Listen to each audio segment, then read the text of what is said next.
Hey men, welcome to Strong Men, Strong Marriages. My name is Mike Frazier, MD, and I help high achieving men save their marriage. So today we're talking about do it yourself versus do it with Jesus. So I'm a Christian guy. If you're not a Christian, I think you'll still get something out of this episode, but it is very kind of heavy on talking about Jesus.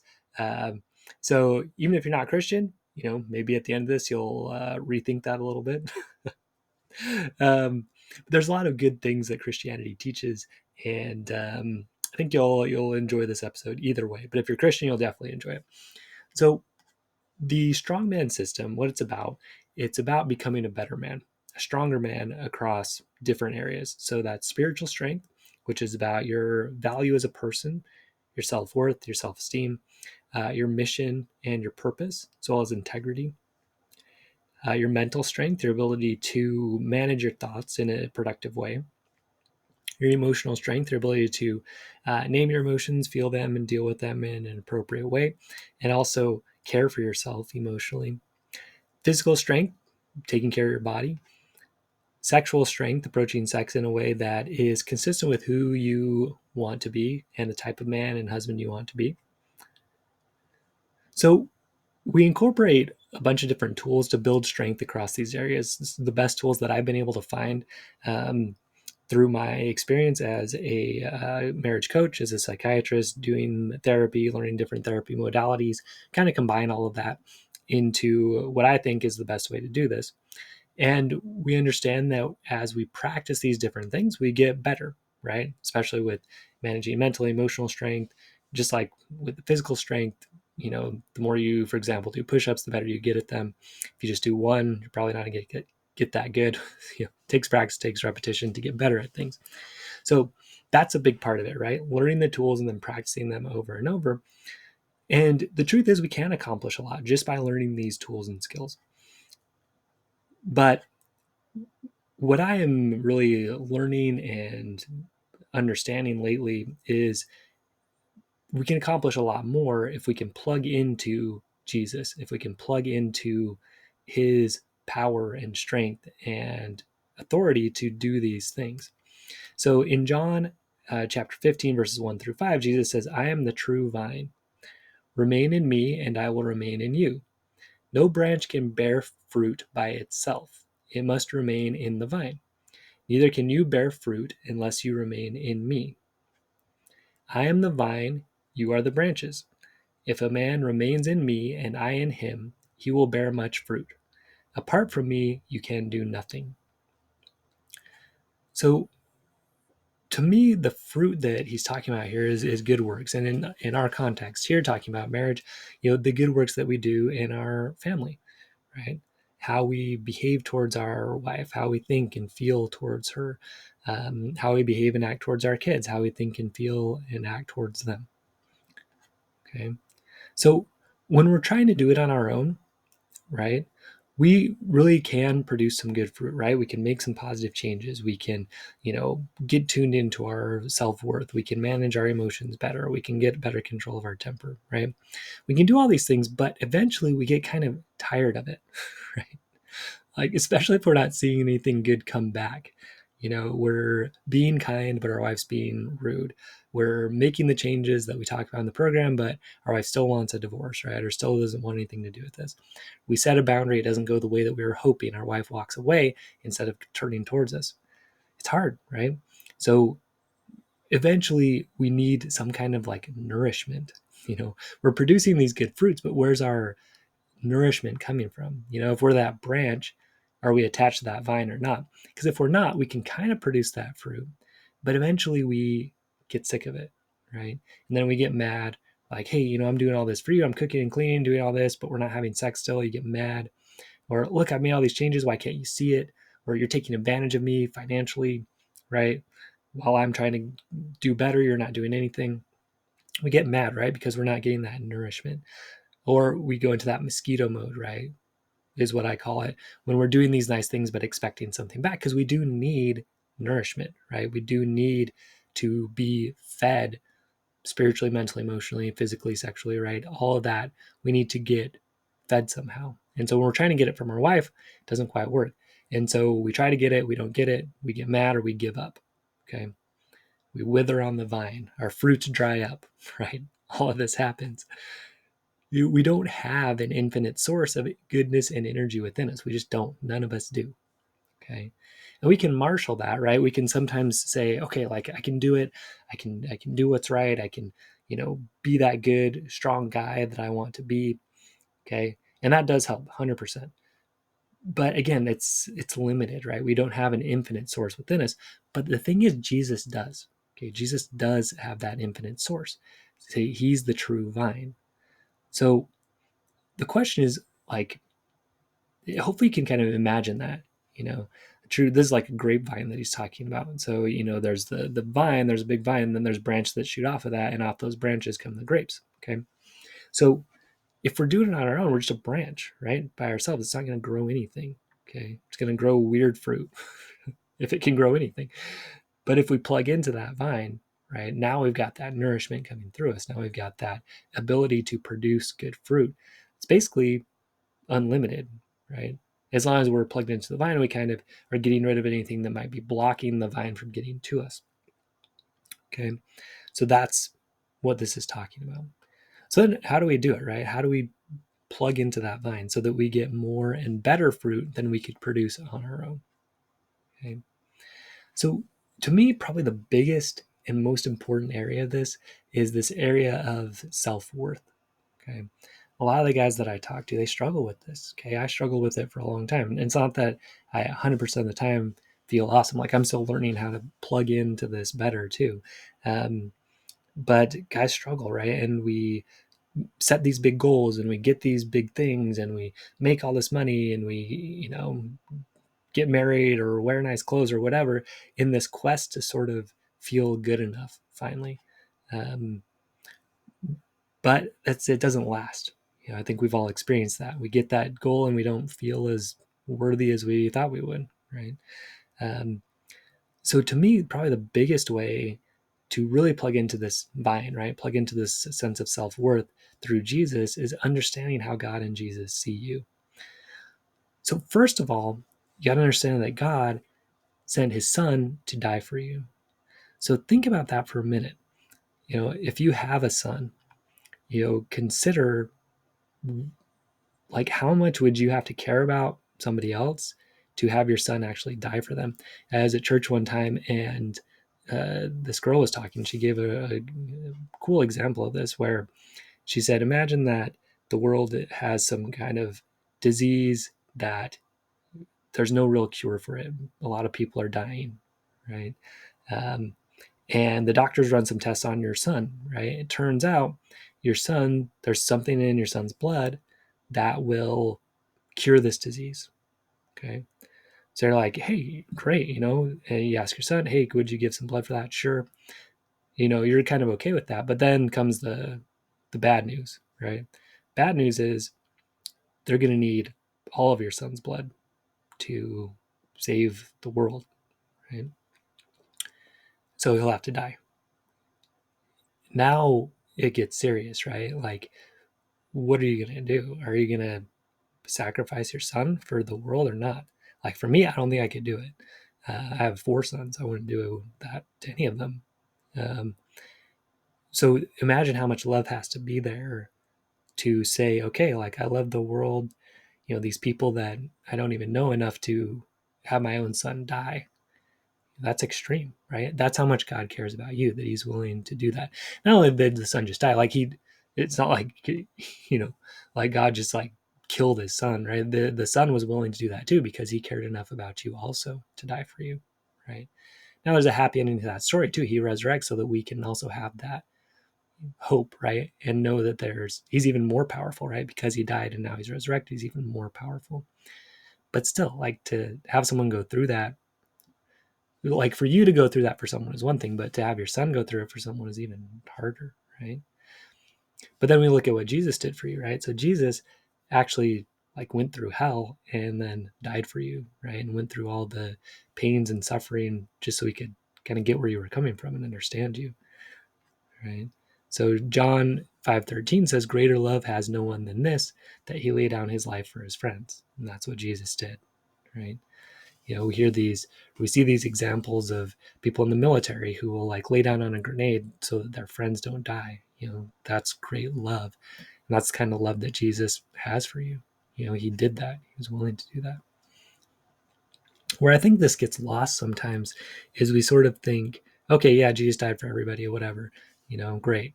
But I was just going through these books by John Eldredge. I definitely recommend. I'll put it in the show notes, a couple links to some of his books.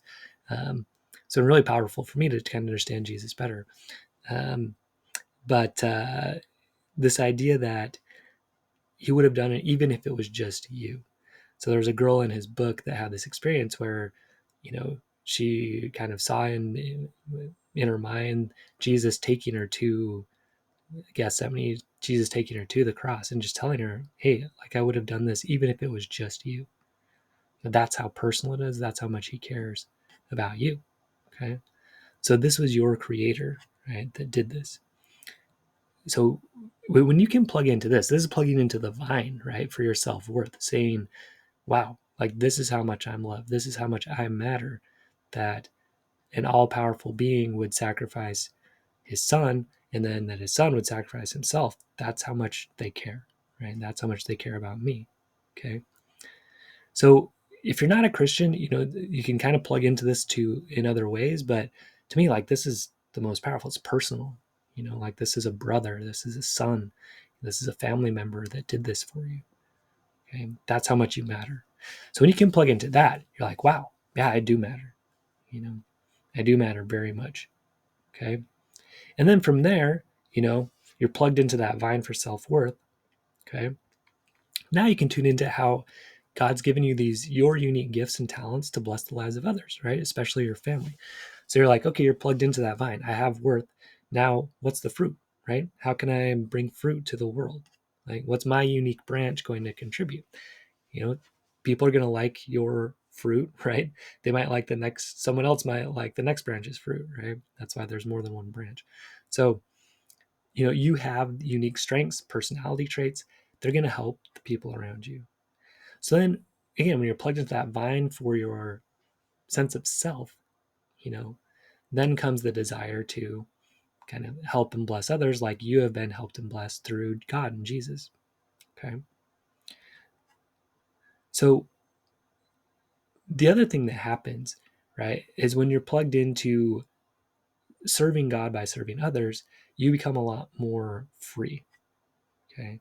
You're not so worried about what your wife, your kids, your boss, your parents think, as long as you feel like you're in line with what Jesus is asking you to do. Okay. This is very powerful. Right. This is again from that book. We get this sense of freedom that we're willing to say things that might upset people, right? Or that, are true even though they're uncomfortable. This is one of the things that we talk about in the program, right? Where we bring up what's important to us, even if it might upset our wife. Why? Because we know we have value, right? We know that what we believe matters.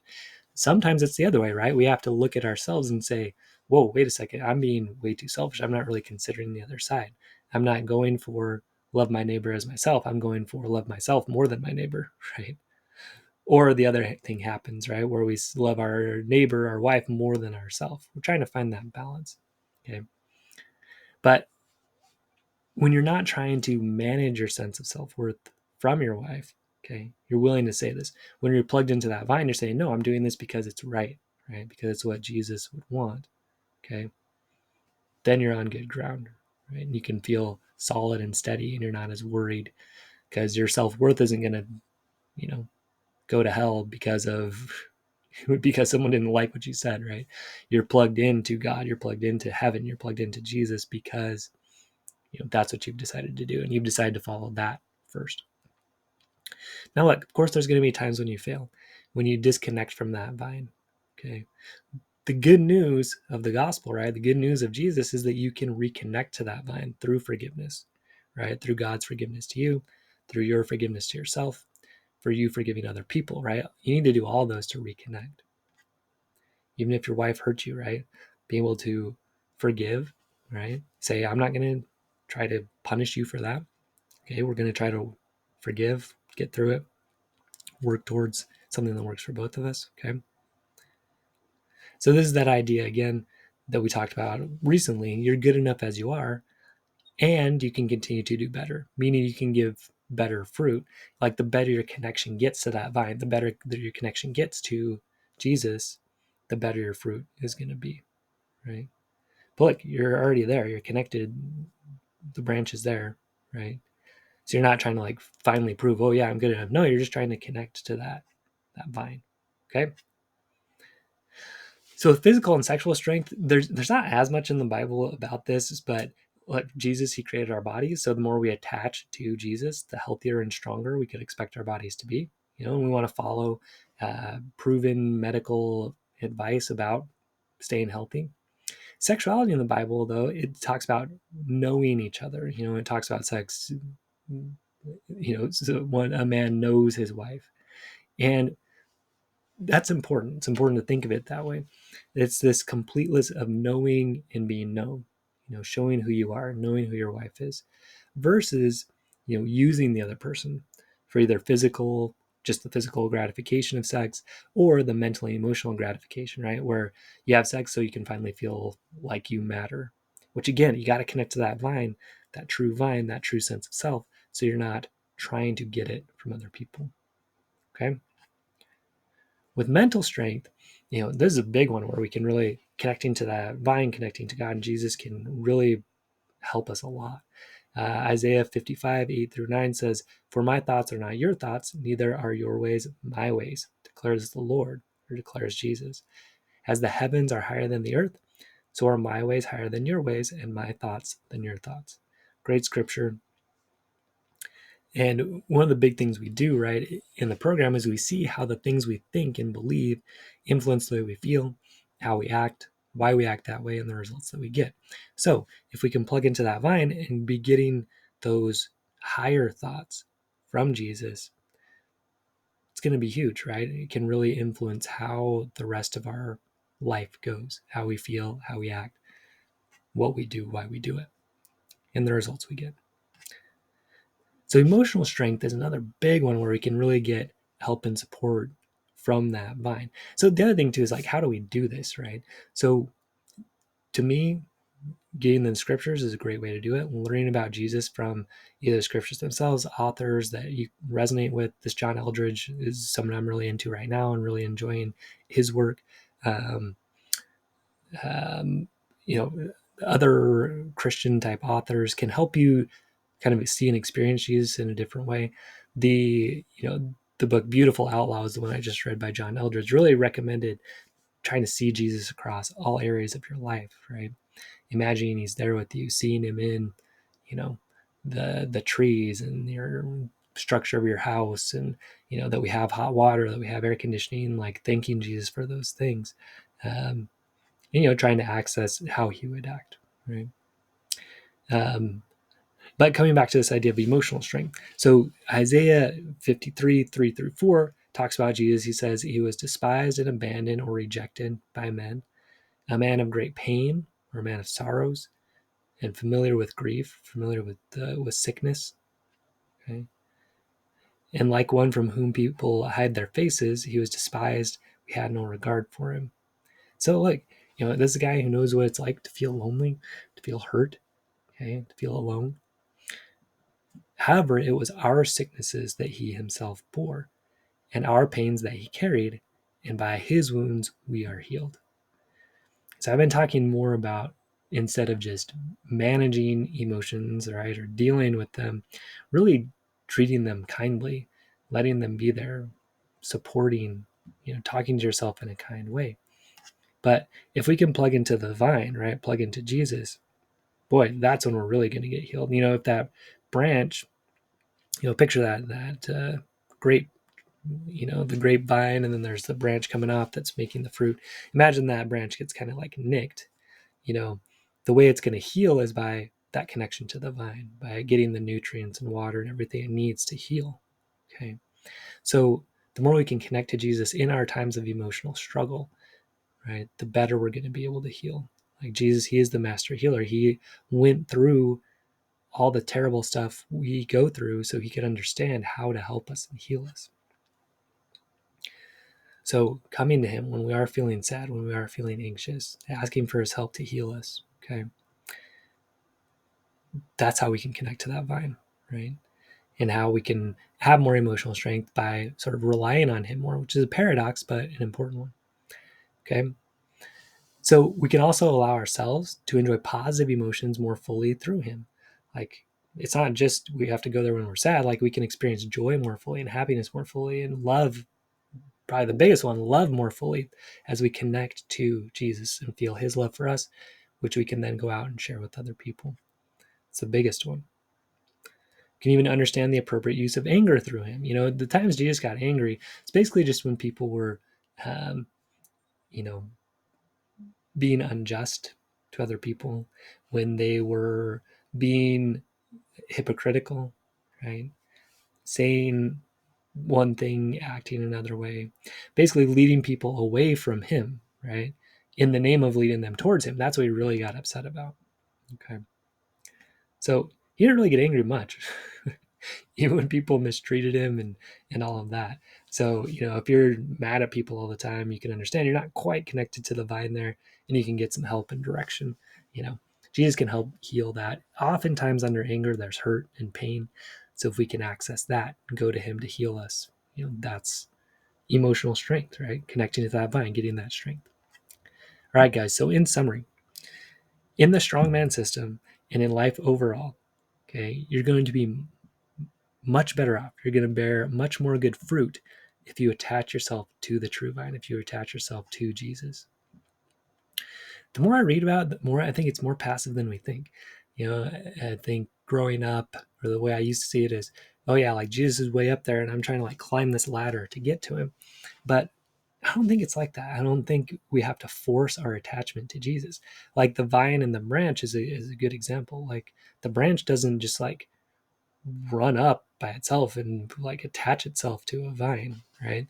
The branch grows out of the vine, okay?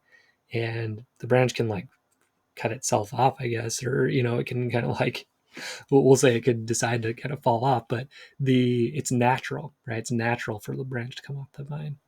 So I don't think it's striving. Oh yeah, I gotta do this to be more like Jesus. I gotta change this. I think it's more passive. Revelations chapter 3, verse 20, it says, "Behold, I stand at the door and knock. If anyone hears my voice and opens the door, I will come into him and dine with him, and he with me." So I think he's there, right? I think he wants to be part of our lives. I think it's more us just opening ourselves to it and opening ourselves to him. So it's more just inviting Jesus to come in, trying to see him, trying to understand him, trying to see him across all areas of your life, like you talked about. Praying, but in a way that's, let me see you here. Let me have you be part of me. Have you be part of my life. Some, C.S. Lewis and some others will say that, you're becoming like a mini Jesus, right? Like Jesus lives inside of you. So it's letting him in, right? He's knocking. We just have to let him in. So, kind of in summary on how this can help you, right? So, seeing your value like Jesus sees your value, that you have this incredible worth enough for your creator to go through everything and die for you. And for his dad to say, yeah, here's my son. Okay. That's huge love. That's how valuable you are. They would have done it just for you. That's how valuable you are. So don't go out there trying to prove your value to somebody. It's already there. Okay. So find his words in scripture and prayer for your mind. Go to Christian authors that resonate with you. Okay. Seek his help to heal your emotions, right? He's the master healer. Okay. So he is there. Jesus is there. He wants to be part of our lives. And you're going to get a lot more done with him than without him, right? We started this off by saying a quote from scripture that says, like, if you're just a branch hanging out without a vine, you're not going to be able to do much. Actually, the scripture says you won't be able to do anything. Okay. So when we connect, then we've got that source of infinite power. We can go out and do good because we're connected to Jesus. All right, man. So stay strong. I'd love to have you join us in the Strongman System at MikeFrazierMD.com, where we talk about these tools and, connecting to Jesus in this way. All right, man. Stay strong. We will see you next episode.